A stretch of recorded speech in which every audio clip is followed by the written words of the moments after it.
I need to tell you what happened last year. It all started when my ex-wife called me on a Tuesday morning. The first thing I thought when I saw her name was, something's wrong, not because of what the call might be about, because Diane didn't call. Not anymore. For 2 years, everything between us went through an app. Scheduled messages, logged calls, controlled, contained. So when her name actually lit up my screen, I already knew before I picked up. I picked up anyway. She's gone, that's it. No build-up, no hesitation. Just those 2 words in a voice that was way too steady for what she was saying. Kayla. They tried, but there was nothing they could do. I want you to understand something. When someone says those words to you about your kid, your brain doesn't process it, not right away. It just kind of stops.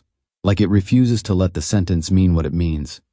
I was already standing, already moving toward my bag. Where are you? Las Vegas, regionals. She just didn't wake up this morning, Peter. She just didn't wake up. I was on a flight within the hour. Now, Kayla was 16. Competitive cheerleader since she was 9 years old. One of those kids who just handled everything. Strong, disciplined. The kind of athlete who pushes through things most grown adults would tap out on. She had mild asthma, controlled. A knee injury at 13 that she came back from 4 months ahead of schedule. The team doctor literally called it remarkable. But here's the thing. On that flight, 1 hour and 42 minutes from Denver to Las Vegas, I started trying to put together a picture of her life over the last 6 months, and I couldn't do it. I had fragments, photos Diane had sent, videos from the team page. Kayla smiling, mid-routine, mid-laugh. She had looked thinner. Not dramatically, not enough to demand a conversation, just less than before. Diane had explained it when I brought it up. Nutrition coach. Competition prep. Judges notice these things at higher levels. I accepted that. Because it sounded like something someone in that world would say. Because pushing back meant starting something with Diane that never ended cleanly. I let it sit. And now I'm sitting 35,000 feet in the air, staring out a window, realizing I let it sit. The hotel near the convention center smelled like chlorine. I got there just after 6 in the morning and there were 2 police cruisers still in the parking lot, no lights, just sitting there. And I need you to understand why that stopped me. When it's medical, when it's a health situation, the police cars are gone. They come, they confirm, they leave. These ones stayed. Diane was in the lobby, team tracksuit, hands folded in her lap, completely still. She stood up when she saw me, said my name, and I looked at her, really looked at her, and something about the way she was holding herself just lit something on fire in me. Because she looked composed, she looked managed, she looked like a woman who had already figured out what she was going to say and was waiting for me to give her the chance to say it. And I thought about that flight, about sitting in that seat for 1 hour and 42 minutes absolutely destroyed, hands shaking, couldn't eat, couldn't think, staring at the window seeing nothing, and she's standing here with her hands folded. What happened to her? It didn't even come out as a question. It came out like something I was pushing through clenched teeth. Peter, what happened to my daughter? It was her heart. The paramedics said she didn't have a heart condition. I stepped closer. My voice was low, and I need you to understand. Low was not calm. Low was everything I had trying to hold itself together at once. Kayla has been healthy her entire life. You know that. I know that. So I need you to stop telling me what the paramedics said and tell me what you know. I don't know anything beyond what I've told you. Don't. I put my hand up. Don't do that. Don't stand here and look at me like that and tell me you don't know anything. You were with her. You were supposed to be with her. I trusted you with her, Diane. And that was the word that broke something open in me. Trusted. Because that was the whole thing, wasn't it? When we split up and worked out the custody arrangement and set up the app and built all those systems, the whole reason I went along with it, the whole reason I didn't fight harder for more time, was because I told myself she'll be okay. She has her mom. She's safe. I trusted her. I gave you our daughter. My voice cracked on that and I didn't try to stop it. Every time she walked out the door with you, I told myself she was safe because she was with you. I trusted you with the most important thing in my life. And now I'm standing in a hotel lobby in Las Vegas, and she is gone, and you are standing here with your hands folded, like you're waiting for a meeting to start. I am grieving. Then grieve, fall apart, scream, do something that looks like a mother who just lost her child. I was shaking. I could feel it. Because right now you look like someone running a script, and I need you to tell me the truth. What was she taking? What were those supplements? Who gave them to her? The coach handles the nutrition. The coach. I almost laughed. It came out wrong. You've told me that 3 times. You've never once given me a name. I asked you for a name months ago, and you told me you'd send it. You never sent it. Why didn't you send it? She opened her mouth. Why, Diane? Nothing came out. And that silence. That 3-second silence where she had nothing told me more than anything she'd said since I walked through that door. I looked at her for a long moment. This woman I had made a child with. This woman I had once loved and then learned how to coexist with and then organized my entire parenting life around trusting. I looked at her and I saw something I hadn't seen before. Not grief, not shock, fear. She was afraid of what I was going to find out. I want to see her room, I said, and I walked past her to the elevator without another word. There was a detective in the hallway outside Kayla's room, Renata Okafor. She shook my hand and said she was sorry before she said anything else. I noticed that. She got the important part out first. She told me they were running a precautionary investigation, standard for any minor who passes under circumstances that aren't immediately clear. She said the paramedics noted something consistent with cardiac arrhythmia, and then she said they were waiting on toxicology. Toxicology. I said, what does that mean, a fuller picture? She said it means we're going to be thorough, and she held my gaze just a second longer than she needed to. Not alarm, not accusation, just openness. Like the door wasn't closed on anything yet. I went into Kayla's room, and this is the thing that hit me first. Not grief, not devastation, just ordinary. The room looked completely ordinary. Bed, half pushed back. Her competition bag open near the desk. Her sweatshirt over the chair. The citrus scent of the hair product she'd been using since middle school still in the air. It didn't look like a place where something had ended. It looked like a place someone had stepped out of and was coming right back to. I stood there in the middle of that room and I couldn't move for a second. You know how sometimes the small things are the ones that get you? It was the sweatshirt, her sweatshirt over the chair. Like she'd just tossed it there getting ready for bed. Something so normal, something so completely her. I moved through it slowly. On the nightstand, a water bottle I didn't recognize. Metal, clean, no marks on it, no dents, no stickers. Now here's why that mattered. Kayla had carried the same purple water bottle for 2 years. Covered in stickers she refused to peel off even as they faded. This one was completely blank, nothing personal about it at all. On the desk, a smoothie receipt, a paperback, and a small zippered pouch. I opened the pouch. Supplements, more than I expected. Multivitamin, iron, magnesium, protein blend, pre-workout, all labeled, all commercial, and at the bottom, a slim white bottle with a handwritten lot number and nothing else. No brand, no manufacturer, no ingredient list. Diane was in the doorway. What are these? Her performance supplements, her nutrition plan. From who? The coach. You've never given me a name. I'll send it to you. That sentence, the one she always used when she wanted the conversation to end. I held up the white bottle. This one doesn't have a label. They come like that sometimes, bulk packaging. From where? The coach handles it, Peter. She crossed her arms. Small movement, closed the door on the conversation without closing the door. I photographed every bottle and sent them to Okafor with one line. Please look at these, especially the white one. I went down to find Kayla's coach, Bethany Crane. 4 years with Kayla. She stood up when she saw me and said Kayla was extraordinary, and she meant it. I could tell the difference between that and something people say. She told me Kayla had been more fatigued than usual in the weeks leading up to the competition. Dropped a tumbling pass during Thursday practice, which apparently Kayla almost never did. Said she felt dizzy. Bethany sat her out. She seemed better by Friday. She competed yesterday, Bethany said, and she was the best on that floor. Whatever she was carrying, she set it down when the music started. Then I looked at Priya Chandran, 18.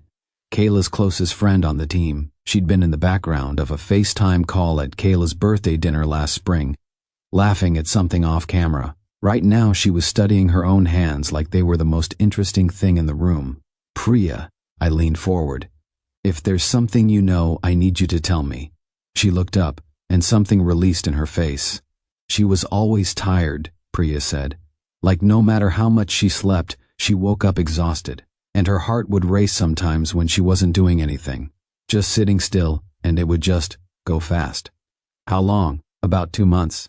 Did she tell her mom? Priya nodded. What did her mom say? A pause. That it was the supplements, that her body was adjusting, that it was natural. Did Kayla believe that? Priya looked at the table. She wanted to. Another pause. She said they made her feel strange, like something wasn't right, but her mom told her it was fine, so she stopped. She was always trying to protect her mom, even when her mom was the problem. I kept my face completely still. Was there pressure about her weight? Priya took a slow breath, like she'd been holding this for a while and didn't quite know where to start. You know, Diane had a hard time growing up, with her weight. I nodded. I knew. Diane had talked about it over the years in pieces. Being overweight as a teenager, feeling invisible in a way that went bone deep, watching doors open for other girls, socially, romantically, professionally, and feeling like those doors had a size requirement she didn't meet. She'd carried it for decades. I'd always understood that. Understand? What I couldn't have understood until that moment was what she'd done with it. She used to tell Kayla she didn't want her to go through what she went through, Priya said quietly, that she was protecting her, that she knew how the world worked, and she was giving Kayla every advantage she never had. Priya paused. But it wasn't protection, it was pressure, constant pressure, the way she looked in her uniform, what the judges at nationals were looking for, that her scholarship chances depended on a certain appearance. She looked up at me. Kayla never complained about it. She said her mom had her own stuff with weight and was trying to help in the only way she knew. She made excuses for her, and I just sat with that for a second because Diane wasn't a monster. That's the thing people don't want to hear when a story like this comes out. She wasn't sitting somewhere twisting her hands plotting against her own daughter. She was a woman who had spent her entire life carrying a wound she never healed, and instead of healing it, instead of looking at it and understanding what it actually was, she handed it to her daughter and called it love. She genuinely believed she was giving Kayla something she'd never had, an edge, a future, a door that would open. She was so certain she was helping that she kept going even after Kayla told her something felt wrong. That's not a monster. That's something almost worse. That's a person who loved their child and still did this, because the love got filtered through 30 years of unexamined pain and came out the other side as something that killed her. 16 years old, making excuses for the person hurting her. I went back up to the room, sat at the desk with the white bottle, searched the lot number on my phone. It took several tries. The compound had been reformulated and relabeled multiple times. I finally found it buried in a bodybuilding forum thread. Someone had written it like a warning they were tired of giving. This compound was pulled from U.S. commercial sale after multiple cardiac incidents in healthy young adults. Still being imported, still being repackaged. I read the side effects: racing heart, insomnia, tremors, a constant sense that something is wrong. I put the phone face down on the desk. Then I picked it back up and forwarded the link to Okafor. No message above it, just the link. Then I put both hands flat on the desk and sat there, because now I understood.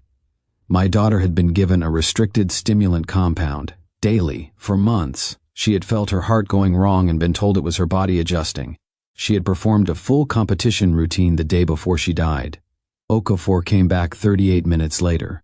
We found purchase records in your ex-wife's email, international supplier, 6 months of orders delivered to her home address. She didn't look away from me. We also found search history from approximately 8 months ago. She knew the compound had been pulled from commercial sale. She knew why. The room was very quiet. She gave it to her to lose weight, I said.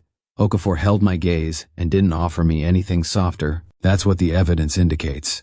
She knew it was dangerous. She searched the risks. The search history documents that.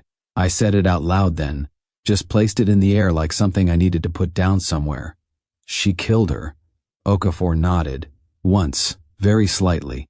Now I need you to stay with me, because what I'm about to tell you is the part I think about every single day. I was moving through the room slowly, giving my hand something to do, when my knuckle caught something between the mattress and the box spring. I pulled it out. Old phone, cracked screen, a case printed with cartoon planets, the kind a younger kid picks out and then keeps for years out of loyalty to the memory of choosing it. I powered it on, battery at 11%, no password. The last open application was a voice memo. 43 seconds, recorded at 5:27 that morning. I sat down on the edge of the bed. I just held it for a moment because I knew, the way you sometimes just know, that whatever was on there was going to change the shape of everything. And part of me wanted to sit in that last second before I knew, just one more second where it wasn't real yet. I pressed play. I don't feel good. Her voice. The last time I'd heard it was 3 weeks ago on a scheduled call. 3 weeks. And I told myself the next one was Friday. Friday was close enough. There was time. My heart keeps. She stopped. Started again. It keeps doing something. I don't know how to explain it. You could hear her trying so hard to find words for something her body had been screaming at her for months, while the people around her kept telling her it was fine. I told Mom. She says it's the supplements adjusting. She says drink more water. A pause. I believe her because she's Mom. The sound of her shifting on the mattress. City noise from somewhere outside. I'm starting to not believe her. And then, Dad, just that, my name, quiet, like she was testing whether it was safe to say out loud. I keep thinking I should call you. A small breath. That little sound, I'd heard it 1,000 times, when something was hard but she was trying not to make it a big deal. I don't know why I haven't, and then the part that I will carry for the rest of my life. I think I don't want it to become a thing between you and Mom. I don't want to cause problems. Her voice dropped to almost nothing. I just wanted someone to know I didn't feel good, that's all. One final breath. I don't know who else to tell. The recording ended. I want to tell you I held it together. I want to tell you I was strong. I wasn't. I sat on the edge of that hotel bed, and I put my face in my hands, and I completely fell apart. Because she was scared. She was scared at 5 in the morning, and her heart was doing something wrong, and she picked up that phone, and she went to call me. She almost called me. And she talked herself out of it. Because she didn't want to cause a problem, because she was 16 years old, and she had spent years watching her parents communicate through an app, and she had absorbed the message that her needs were something to be managed and scheduled, and she didn't want to add to anyone's burden. She protected everyone, right up until there was no more time left to protect anyone. And I thought about every single thing I let slide, every time I asked Diane how Kayla was, and took the first answer I got. Every time I told myself there would be more time, push harder later, be more present later. The distance will close, just not today, not this week. There's time. There's always time. She had been last hours of her life, and I had been waiting for Friday. I pressed play again. I needed to hear it again. I needed to sit in that room and let her voice fill the space around me and not flinch away from a single second of it. I owed her that much. I owed her the honesty of feeling every bit of what that 43 seconds actually was. My daughter, alone in the dark, talking to no one, because she loved me too much to wake me up. Diane was arrested before noon. Toxicology confirmed everything. 6 months of accumulation. Kayla's heart under sustained stress far longer than anyone around her had understood. Reckless endangerment causing death. Criminal administration of a controlled substance to a minor. 2 weeks before the competition, Priya showed me a text Kayla had sent. I have a screenshot of it still. I'll probably always have it. My mom gets weird about this stuff because of her own thing, she wrote. I think she's trying, not angry, not afraid, just generous. Still finding the interpretation that let her love her mother without complication right up to the end. That's Kayla. That is exactly who she was. The girl who came back from a knee injury ahead of schedule without a single complaint. The girl who set her exhaustion down the moment the music started and was the best on that floor. The girl who sat alone at 5 in the morning with her heart going wrong and recorded 43 seconds into the dark addressed to her dad, and then put the phone away so he wouldn't have to deal with the fallout. I keep that phone in my bedside drawer. The one with the Cartoon Planet case. I don't listen to the recording anymore. I don't need to. I have every word. But sometimes late at night I just hold it. That cracked little phone with the case she picked out when she was younger and kept because that's who she was. Loyal to the things she chose, even the small ones. I hold it, and I think about her sitting in that dark hotel room, and I think about everything she was carrying that she never put down, and I think about the call she almost made, and I think, I should have called her, not waited for the app, not waited for the schedule, not told myself Friday was soon enough. I should have just called her because I missed her voice, and that should have been reason enough. I do the work now, the advocacy, the foundation, the push for legislation around supplements in youth sports. People ask if it makes it easier. I always tell them, that's not why I do it. I do it because she didn't deserve what happened to her in that room. Because she spent her whole life handling everything alone and she shouldn't have had to. Because somewhere out there right now is another kid carrying something too heavy, staying quiet because they don't want to be a problem, and I am not going to sit still while that's happening. She didn't get the chance to stop carrying it. I do. Here's what I want you to take from this, and I mean this directly, not as a way to end a story, but as something I need to say.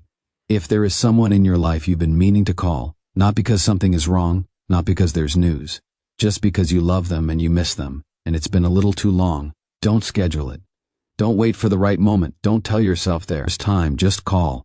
Because my daughter needed me, and she talked herself out of asking. And I will spend the rest of my life with 43 seconds on a cracked phone being the closest I ever got to the conversation we should have had. Don't let that be your story too. If this one stayed with you, please subscribe. There are more coming. And go make that call.